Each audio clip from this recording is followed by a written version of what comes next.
In the quiet village of Nsumire, nestled between the thick forests and winding rivers, there lived a young man named Kojo. He was known for his stubbornness and carefree nature, always laughing off the warnings of the elders. One evening, after a long day at the river, Kojo returned home and kicked off his sandals outside his hut. His grandmother, old Maame Esi, shook her head. "Kojo, never leave your sandals outside at night," she warned. "The night spirits walk unseen, searching for things to claim. If they take your sandals, they take more than just leather, they take you." Kojo chuckled. "Grandmother, these are just old tales. Spirits have no use for sandals." Old Maame Esi's eyes darkened. "Then may the night teach you what my words cannot." That night, as the moon cast its silver glow over Nsumire, a cold wind swept through the village. Outside Kojo's hut, a shadow slithered across the ground. Long, bony fingers curled around his sandals and lifted them into the darkness. A deep whisper echoed through the air. "Now he walks with us." Inside, Kojo shivered in his sleep. He dreamed of figures with hollow eyes, circling him, their feet bare and bleeding.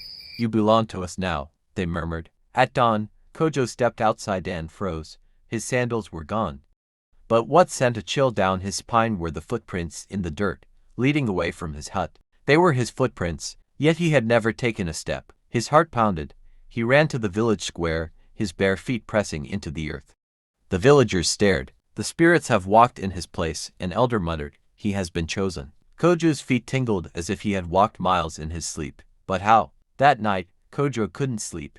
His feet ached as if he had been running endlessly. When he closed his eyes, he saw himself walking deep into the forest, his body moving without his control. "You walked in our path," the spirits whispered. "Now you must finish the journey." The pain in his feet grew unbearable.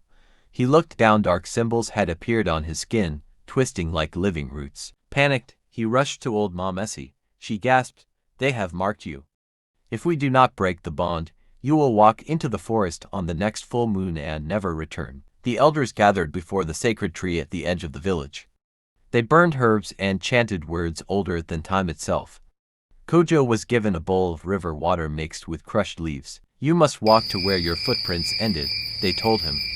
"Pour this water, and beg the spirits for release." Trembling, Kojo followed his footprints into the dark forest. At the final step, he poured the water onto the ground. The wind howled.